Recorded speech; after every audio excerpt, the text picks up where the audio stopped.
Նախագծի գլխավոր գործընկերն է Converse բանկը, ֆինանսական աշխարհի ձեր հուսալի գործընկերը։ Բարև ձեզ սիրելի հեռուստադիտողներ, եթերում է մեր պատմությունը հաղորդաշարը։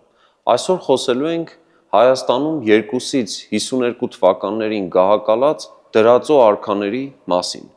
Առհասարակ, ինչպես ստացվեց, որ Հայաստանում այդ ժամանակ մեծ հայքի թագավորությունում գահակալում էին դրածո արքաներ, ինչու ենք նրանց անվանում դրածո եւ ովքեր էին ի վերջո այդ արքաներին դնում հայոց գահին։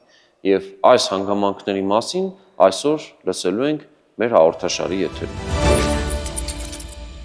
Քրիստոս առաջ 31 թվականի հոկտեմբերին հեռավոր Եգիպտոսում մահապատժի ենթարկվում հայոց թագավոր Արտավազդ II-ը։ Հիշեցնեմ, որ այս թագավորը չի կատարում Կլեոպատրա թագուհու կամքը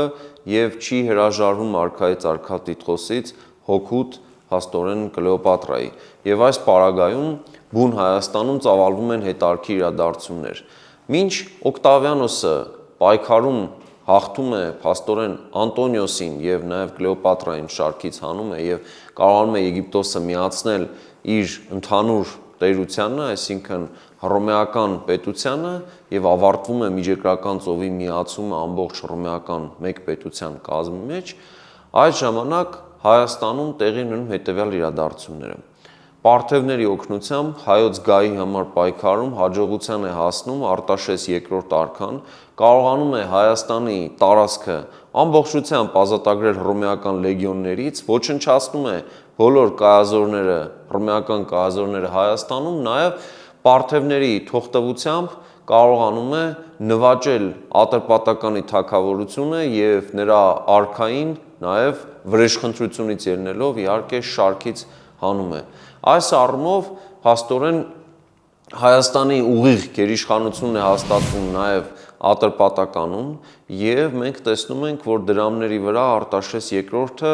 իրեն ներկայացնում է իբրև արքայից արքա։ Այս մասին անտիկ հեղինակների ներկայացրածը ավելի շատ փորձ է արված խտացնել այն գույներով, թե նա միայն հոր վրեժն էր լուծում, մինչդեռ խոսքը լիակատար ինքնիշխանության վերականգնման ուղղված գործողությունների մասին է։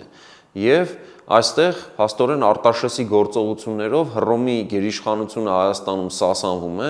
Հայաստանը ոչ միայն ազատվում է օկուպացիայից, այլ նաև վերականգնում է լիակատար ինքնիշխանությունը։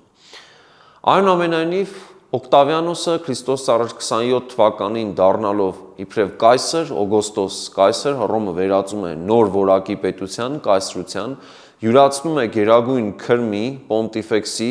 եւ միևնույն ժամանակ Գերագույն գլխավոր հրամանատարը, այսինքն իմպերատորի տիտղոսները, ամբողջ վարչական, ռազմական եւ հոգեոր իշխանությունը կենտրոնացնում է իր ձեռքում, Եվրոպայում ամրապնդում է հյուսիսում Հռենոս եւ Դանուբ գետերի երկայնքով անցնող սահմանները եւ այս իրավիճակում նրա համար առաջնահերթություն է դառնում նաեւ Մերձավոր Արևելքում Հայաստանին վերաբերող խնդիրների լուծումը։ Բնականաբար Հռոմի հեղինակությանը մեծ հարված էր այն, որ հռոմեական կայազորները Հայաստանում ոչնչացվել են Արտաշեսի կողմից եւ նրանք ամբողջությամբ կորցրել են իրենց ազդեցությունը մեծ հայքի թագավորության տարածքում։ Այստեղ որոշ պատմաբանների այն մեկնաբանությունը, թե Օկտավիանոսն իբր պետք է սրանով ուրախ լիներ եւ շահագրգռվածներ, որովհետեւ Անտոնիոսի զորամասերն էին ոչնչացում, ուղղակի չի դիմանում որևէ քննության եւ քննադատության, որովհետեւ անհեթեթ պնդում է հռոմեական կայազորները ամբողջ պետության խորհրդանիշն էին տվյալ պարագայում եւ բնականաբար նա ձգտելու էր ռևանշի եւ քանի որ ռազմական առումով դժվար էր Հայաստանը օկուպացնել, դրա համար նրանք նախաձեռնում են հայոց թագավորի դավադիր սպանությունը պալատական հեղաշրջման միջոցով։ Եվ միայն Արտաշեսի սպանությունից հետո Հայաստան են բերում արդեն Հռոմում դաստիարակված, մեծացած, դեռևս պատանի հասակում Հռոմ տարված Տիգրան III-ին, որը Արտաշեսի եղբայրն էր եւ Արտավազդ II-ի որդիներից մեկն էր։ Հիշեցնեմ, երբ Արտավազդին Քրիստոս առաջ 34 թվականին Անտոնիոսը կալանավորել էր եւ տարել Ալեքսանդրիա, Եգիպտոս, նրա ավագ որդին փախուստի էր դիմել Պարթևստան, մյուս որդիներին տարել էին Հռոմ։ Տիգրան III-ը, քանի որ պատանի հասակում էր տեղափոխվել այնտեղ, որոշ շրջան անցել էր Հայաստանում արդեն, արքունիքում դասիրակության որոշ ընթացք ունեցել էր եւ դրա համար կարճ ժամանակ անց տեղական միջավայրը նրան թեքում է դեպի արդեն տեղական ավականու հետ սերտ համագործակցության, նա նաև որոշակի կապեր է հաստատում պարթևական արքունիքի հետ եւ պատահական չէ, որ նրա դրամների վրա մակագրությունները պահլավերեն են, այսինքն նա իրեն կարծեք դիրքավորի Պարթևստանի հետ մեկ համակարգում լինելու ինչ-որ դիրքերում։ Եվ սրանից հետո ձևավորվում է մի միջավայր, որ Հռոմի համար ոչ այնքան ցանկալի էր։ Բանն այն է, որ Տիգրան III-ը գահաժառանգ է կարգում իր որդուն, այսինքն վերականգնվում է գահաժառանգման կարգը Հայաստանում եւ նրա մահվան պարագայում թագավոր է դառնում իր որդին Տիգրան IV-ը։ Ուրեմն Արտաշես II-ը գահակալել էր Քրիստոսից առաջ 30-ից 20 թվականներին, թեպետ իրավականորեն 34-ից պետք է գահակալ համարվեր, եւ նրան հաջորդած Տիգրան III-ը 20-ից 8 թվականներին եւ ահա Տիգրան IV-ը 8-ից 5 թվականներին գահակալում է իբրև միանձնյա թագավոր մեծ հայքի եւ նաեւ այս թագավորի դրամների վրա նորից ի հայտ է գալիս արքայից արքա մակագրությունը։ Եվ սա ցույց է տալիս, որ Տիգրան IV-ը բացարձակապես չէր ուղղակի հաշվի նստում հռոմեական օրակարգերի հետ եւ աշխատում էր բնականաբար Հայաստանի ավականու շահերի տեսանկյունից եւ ուներ որոշակի համագործակցություն պարթևական վերնախավի հետ։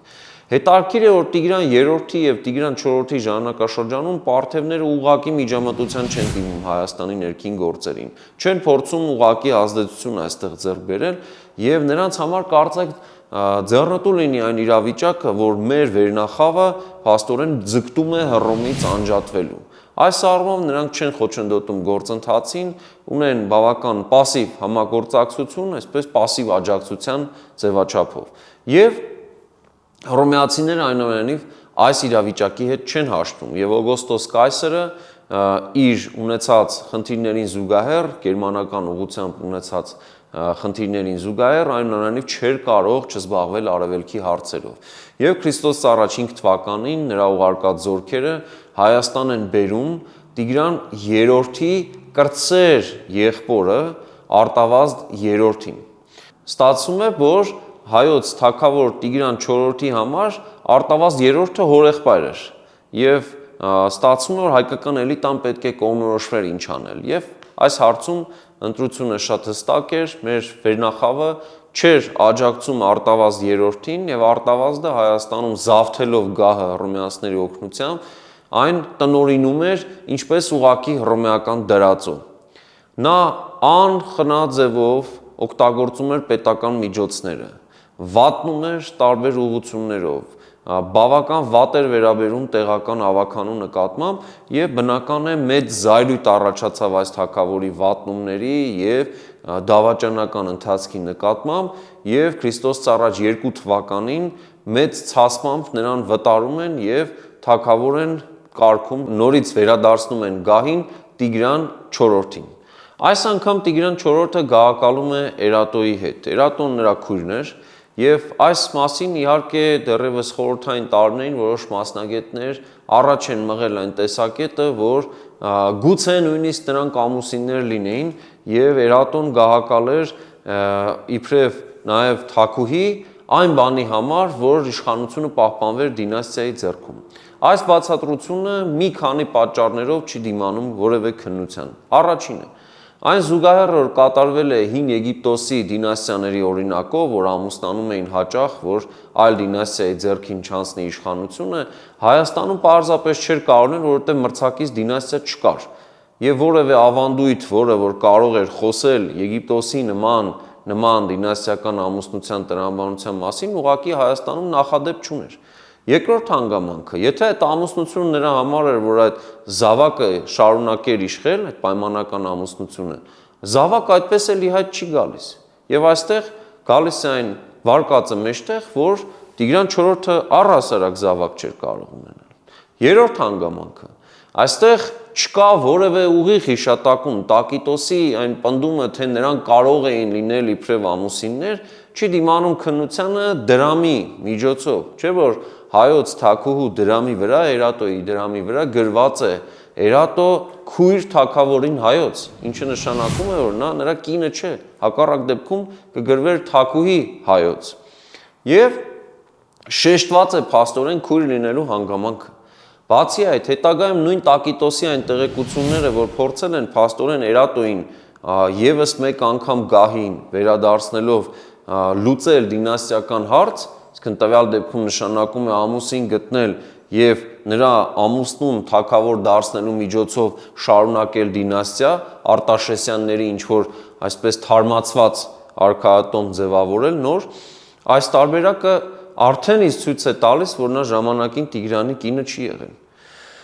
Եվ ինչպես նույն Տակիտոսն է ասում, նա ծեր էր եւ հանգամանքների բերումով գահից նորից հրաժարվում է, ուղիղ չնշելով, թե ինչպես է ստացվում գահից երկրորդ անգամ հրաժարումը, բայց երբ խոսքը գնում է այն ժամանակ կնոջ ծեր լինելու մասին, բնականաբար նկատի էր առնվում անտիկ պատմագրության ավանդույթին համաձայն, որ այլևս զավակ ունենալու հնարավորություն չուներ ֆիզիոլոգիապես։ Այսինքն նման հանգամանքներ կան, որոնք ուղղակի հետազոտողի համար անհնար են դարձնում այն պնդումը, թե նրանք իբրև ամուսիններ պետք է գահակալ էին։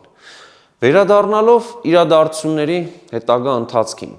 Տիգրան IV-ի իշխանության վերջին շրջանում մեծանում է ճնշումը հայոց թագավորի վրա։ Տակիտոսը պնդում է, որ նա նույնիսկ արդեն պատրաստակամ էր Օգոստոս Օկտավիանոսին հնազանդվելու, բայց նույն Օգոստոսը որոշում է լրացուցիչ գործիքակազմ կիրառել նրա վրա ճնշում գործադրելու ենթակա թագավորությունների միջոցով, իսկ այդ ժամանակաշրջանում տեղի ունենում մի իրադարձություն, որը միանշանակ է, որ պետք է առանց Հռոմի գիտության չլիներ։ Մասնավորապես Հայաստան է ներխուժում Հյուսիսային Կովկասի տափաստաններից սարմատական ցեղերը, Հյուսիսային Կովկասի այդ լեռներից, Կովկասյան լեռներից հյուսիս ընկած տափաստաններից, եւ սարմատական ցեղերի ներխուժումը տեղի ունենում շրջանցելով Հայաստանի հյուսիսային սահմանները արևելքից Մերձկասպյան շրջաններից եւ այդպես հանկարծակի նրանք հայտնում են Հայաստանում եւ ճակատամարտ է տեղի ունենում, որտեղ հայոց բանակն առաջնորդում է անձամբ հայոց թագավորը։ Ճակատամարտում մեր կողմը հաջողության է հասնում, կարողանում են կանգնեցնել այս կիսաքոչորական ներթափանցումը, սակայն ցավոք հայոց թագավորը, որ անժառանգ էր, վախճանվում է այս ճակատամարտում։ Մի քանի ամիս անց Էրատոն հրաժարվում է գահից հռոմեական ճնշման պայմաններում եւ նրանք որոշում են, որ պետք է Հայաստանում իրենց ուղիղ ենթակայությամբ իշխանություն լինի։ Այսինքն մոտավորապես նման մի բան, ինչ որ իրենք արել են արդեն իրենց հպատակ փոքր հայքի թագավորությունում։ Եվ խնդրեմ, նրանք մտածում են, որ կարելի է Պարթևստանի դեմ հակակշիռ ստեղծելու համար հայ-մարական ինչ որ միասնական պետություն ստեղծել, բայց մարական էլիտայով, այսինքն Մարաստանի իշխող արքայատոմի ներկայացուցիչը կիշխի երկու տեղում միաժամանակ եւ քանի որ այն ավելի փոքր պետություն է, քան Հայաստանը, նրանց ազգային պետական շահերի գիտակցման տրամաբանությունը ավելի նեղ կլինի, ավելի փոքր պետության տեսանկյունից կլինի, հետեւաբար իրենց համար ավելի հեշտ կառավարելի ու կանխատեսելի կլինի Պարթևստանի դեմ գործողություններ ծրագրելիս, իսկ հայկական վերնախավն էլ փաստորեն զսպված կլինի հենց մարական վերնախավի գործողություններով։ Եվ խնդրեմ, այս տրամաբանության մեջ Հայաստան է ժամանում Օգոստոս Օկտավիանոսի որդեգիրը, ով Հայաստանում թագավոր է հռչակում հենց Մարաստանի թագավոր Արիոբարզանեսին։ Նա Հայաստանում իշխում է 2-ից 4 թվականներին, սակայն հայկական վերնախավը նրա դեմ ապստամբում է եւ սպանում նրան։ Այնուհետև հռոմեացիները պարտադրում են, որ նրա որդին Ատրպատականի Արիոբարզանես թագավորի որդի Արտավազ 4-րդը իշխի։ Սրան եւս հայերը մոտ 6 թվականին սպանում են։ Եվ նրա փոխարեն հռոմեացիները մտածում են, որ կարելի է մարական այդ սցենարից հրաժարվել եւ գահին բազմեցնել Արտաշեսյանների հետ մայրական գծով Կապադովկիայի արքայական ընտանիքի հետ ժամանակին իգական գծով փաստորեն Արտաշեսյանների հետ ամուսնության արդյունք հանդիսացող Տիգրան 5-րդին։ Տիգրան 5-րդն էլ հայրական գծով փաստորեն Հուդայի թագավորության արքա Հերովդեսի թոռն էր եւ ստացվում է, որ Հուդայի եւ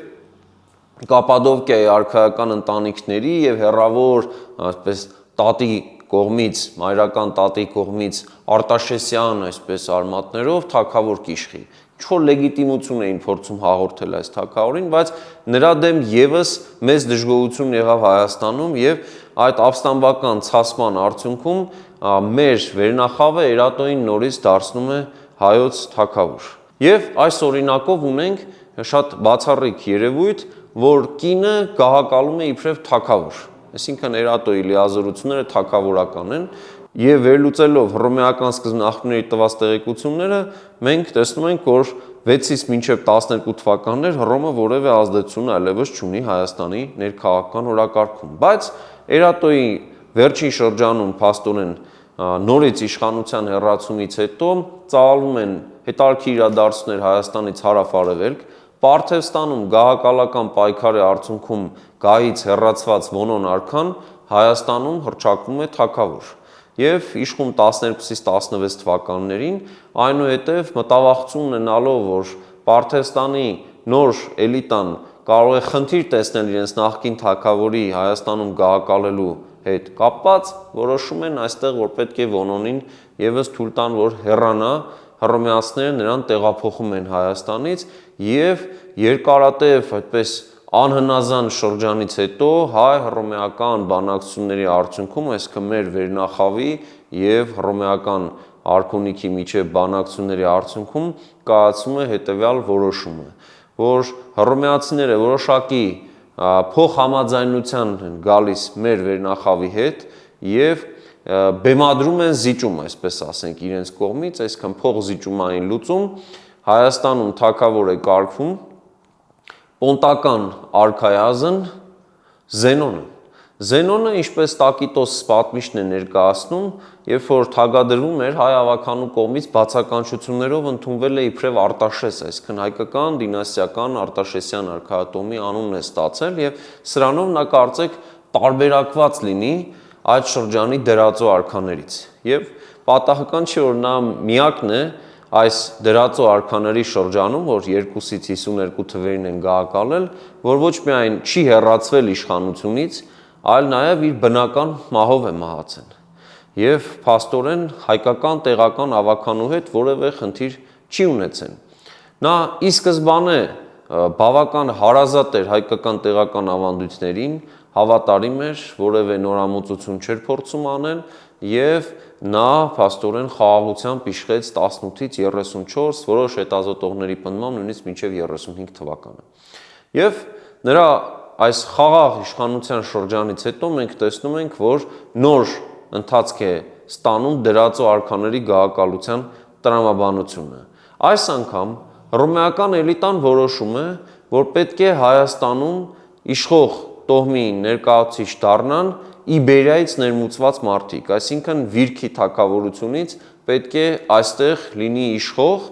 եւ նորից, ինչպես Մարերի դեպքում էր, ավելի փոքր թագավորության ազգային պետական շահերին ստորադասվի Հայաստանի մեծ հայքի թագավորության ազգային պետական շահը եւ նորից ամբողջ տրամաբանությունն այն էր, որ սա արվելու էր պարթևներին հակառակ։ Բնականաբար այս իրավիճակում պարթևները մտածում են, որ կարելի է նախահարձակ լինել եւ բեկել գործողությունների ընթացքը եւ պարթևական բանակը Հայաստան է բերում Արշակ առաջինին, որը թագավորի որդին էր։ Պարթևական փաստորեն այս արշավանքը անսպասելի էր թեև սկզբնական շրջանում հռոմեացիների համար, սակայն կարճատև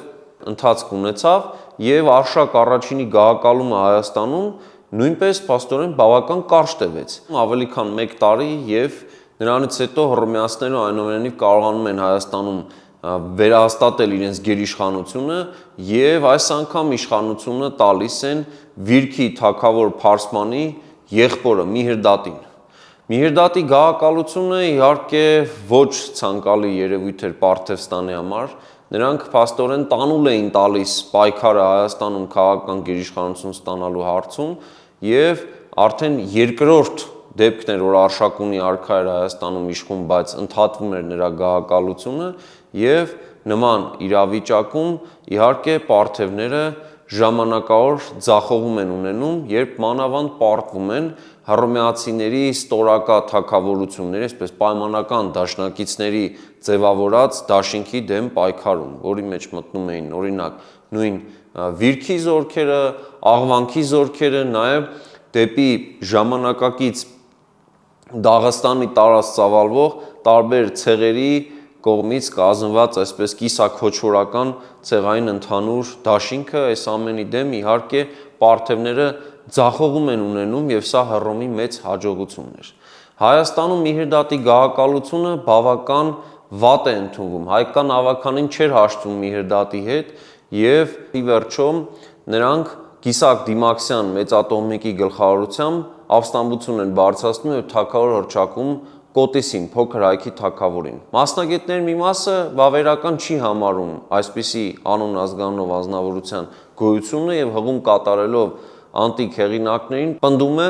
որ գործ ունենք Դեմարքոս անունով որևէ կուսակալի հետ, որ գլխավորել է այս աննազանությունը եւ բանակցել հռոմեացիների հետ։ Ի վերջո Կոտիսի թագավոր հռչակվելը շատ հետաքրքիր է, որովհետեւ նա երբևէ մեծ հայքի թագավորության տարածքում ոտ չի դնում, հռոմեական պետության ստորական էր, բայց նրա թագավոր հռչակվելը ունի շատ տրամաբանական այստեղ մոտեցում։ Գուցե այսօրվա տեսանկյունից ոչ այնքան տրամաբանական, բայց ժամանակի մտածողությանը հավատարիմ։ Բանն այն է, որ թագավորական իշխանությունն այն ժամանակ ուներ աստվածային ծագում եւ բնական է նման պայմաններում ամեն մարդ չէ որ կարող էր իրեն հռչակել թագավոր եւ պարտադիր պայման էր որ ըստ ծագման տվյալ անձնավորությունը լիներ թագավորական ընտանիքից եւ բնական է որ լեգիտիմացնելու համար իրենց գործողությունները պետք է տվյալ դեպքում Կոտիսին հրավիրեին գահակալելու, բայց 41 թվականից սկսած փոքր հայքում այլևս Կոտիսը չի գահակալում եւ դժվարանում է իրավիճակը արտաշատում գտնվող հայկական էլիտայի համար։ Եվ սա ել ավելի բարդ է դառնում իշխանության պահպանումը բավական այսպես ինքնուրույն, կամ ինքնավար կարգավիճակում, այն ժամանակ, երբ հռոմեական վերնախավը որոշում է իշխանությունը Հայաստանում վերադարձնել Միհրդատ Իբերացուն, որ 37 թվականից վտարվել էր իշխանությունից, 35-ից 37 թվականներին իշխելով։ Եվ խնդրեմ, նրանց աջակցությամբ 43 թվականին Միհրդատը նորից գրավում է իշխանությունը Հայաստանում եւ իշխում ավելի քան 7 տարի։ Այս ընթացքում նրա կողմից Հայաստանում կատարվում են բավական դաժան գործողություններ, որոնց մասին նույնիսկ նույն Տակիտոսն է նշում եւ հետո տարակուսանք հայտնում, որ նրա հաջորդը նրա փաստորեն Միհրդատի ավակ եղբոր Փարսպան թագավորի որդի Հռադամիստի գահակալումը Հայաստանում արդեն հաջորդ 51 թվականին ել ավելի դաժան է լինում։ Ընդ որում, քանի որ Հռադամիստը կեղծ, այսպես դիրք էր ընդունել իբրև հորից է փախչել եւ հորեղբոր մոտ ապաստան է խնդրել, նրա մոտ ստանում է որոշակի վստահություն եւ այնուհետեւ հորից օգնական զորամասերով գալիս եւ կարողանում է նախ Արտաշատից վտարել Միհրդատին, այնուհետեւ Գառնիի ամրոցում շրջապատելով նրան, հասնում նրան, որ վերջինս հանձնվի։ Ընդ որում, հանձնվելու ժամանակ նա հաստատում է, որ որևէ կերպ ոչ սրով, ոչ թույնով չի սպանելու իր հորեղբորը, բայց հակառակ իր խոստման ավելի դաժան ձևով ծանրության տակ խեղտամահ անելու միջոցով Գառնիի անտառներում նա ոչնչացնում է իր հորեղբորը եւ նրա ամբողջ ընտանիքին, կնոջը եւ զավակներին։ Սա դաժանության ցուցիչ էր, որ նույնիսկ Տակիտոսն է զզվանքով խոսում այս ամենի մասին եւ նշում է, որ իրենք շատ վատ են վարվում, որ բարբարոսների իր ձևակերպման բարբարոսների ձեռքում են թողնում Հայաստանում իշխանությունը, բայց մյուս կողմից ասում են բարբարոսներն ինչքան իրար վատություն անեն, ինչքան իրար ոչնչացնեն, այդքան էլ Հռոմի օգուտն է։ Այս իրավիճակում Հռադամիստը Հայաստանում իշխում է ընդհանուր մի քանի ամիս։ Բարոյալքված էլիտան չի կարող երկար իշխանություն ունենալ, եւ դրա շատ պարզ ցուցիչ էր այն, որ հայկական ավականին հավաքվում քննարկում է այս ստեղծված իրավիճակը եւ նպատ լեռան մոտ հավաքված աշխարհաժողովում որոշում են հայոց թագավորի կարգավիճակում Հայաստան հրավիրել, այդ ժամանակ Պարթևստանում պետական իշխանությունը իր ձեռքում ամբողջությամբ կենտրոնացրած Վաղաշ առաջին արքայից արքայի եղբորը Տրթատին։ Եվ այս հրավերն ուղարկվում է, Տրթատը շտապում է իր զորաբանակներով Հայաստան եւ երբ նա հայտնվում է Արտաշատի մատույցներում, փաստորեն առանց դիմադրության հայկական ավականու օգնությամբ մտնում է քաղաք, իսկ հրադամիստը փախուստի է դիմում։ Հրադամիստի կերպարի բացասական հանգամանքը եւ այդ բարոյալքվածությունը այս առաջնորդի երևում է նրանում, թե ինչպես է նա վարվում իր տիկնոջ հետ։ Ինչպես ներկայացնում է Տակիտոսը մի հետարքիր ավանդազրույց, կարծեք թե այստեղ երբ պետք է հեռանար նա Արտաշատից, կինը հղի է լինում եւ մտածում է, որ չի հասցնի նման իրավիճակում հղի կնոջ հետ նահանջել։ Եվ նա սրախոխող է անում կնոջը, մտածելով, թե արդեն վախճանված է, հղի կնոջը շպրտում է Արաքս գետը եւ հեռանում Հայաստանից։ Եվ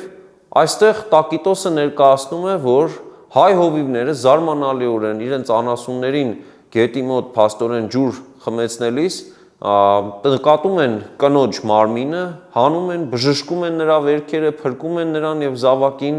եւ տեսնելով արքայական տարբերանշանները որոշում են նրան տանել Արտաշատ եւ այստեղ հայկական ավականին ներկայացնում է այս կնոջը Արտաշատում հայոց թագավոր արդեն դարձած Տրթատին։ Տրթատը բնականաբար արքայավայել է նրան դիմավորում եւ ըստ արժանվույն վերաբերվելով ուղարկում է վիրք։ Հրադամիստը իհարկե իր մահկանացուն հետո պետք է գտնի, երբ հոր դեմ դավադրություն էր փորձում կազմակերպել եւ Փարսմանը դա կանխում եւ ինքն է փաստորեն նախաձեռնում այդ գործողությունը եւ հրադամիստը ոչնչացվում է։ Իսկ ինչ է կատարվում Հայաստանում, դա արդեն Արշակունյաց արքայատոմի հաստատման պատմությունն է, որից միայն հետևյալը նշենք. 52 թվականին փաստորեն առաջին անգամ Տրթատը հռչակվում է հայոց թագավոր եւ հետո պետք է մեկ անգամ էլ 61 թվականին թագադրվի Վաղարշի կողմից, իր ավակ եղբոր կողմից, այնուհետև 66 թվականին արդեն Հռոմում թագադրությամբ հաստատվի Ներոն կայսեր կողմից եւ ստանա փաստորեն երկու կողմերի փոխհամաձայնությունը, երկու հզոր տերությունների եւ Հայաստանում այս կերպ պետք է հաստատվի Արշակունյաց արքայատոմի իշխանությունը։ Փաստորեն 2-ից 52 թվականներին դրածո արքաների գահակալության այդ շրջանը փորձության կեսդարյա մի ցիկլ էր հայոց պատմության մեջ։ Եվ այսպիսով մեր պատմությունը հաղորդաշարի այսօրվա թողարկումը մոտեցավ իր ավարտին։ Կհանդիպենք հաջորդ շաբաթ մեր պատմությունը հաղորդաշարի եթերում։ Նախագծի գլխավոր գործընկերն է Converse Bank-ը, ֆինանսական աշխարհի ձեր հուսալի գործընկերը։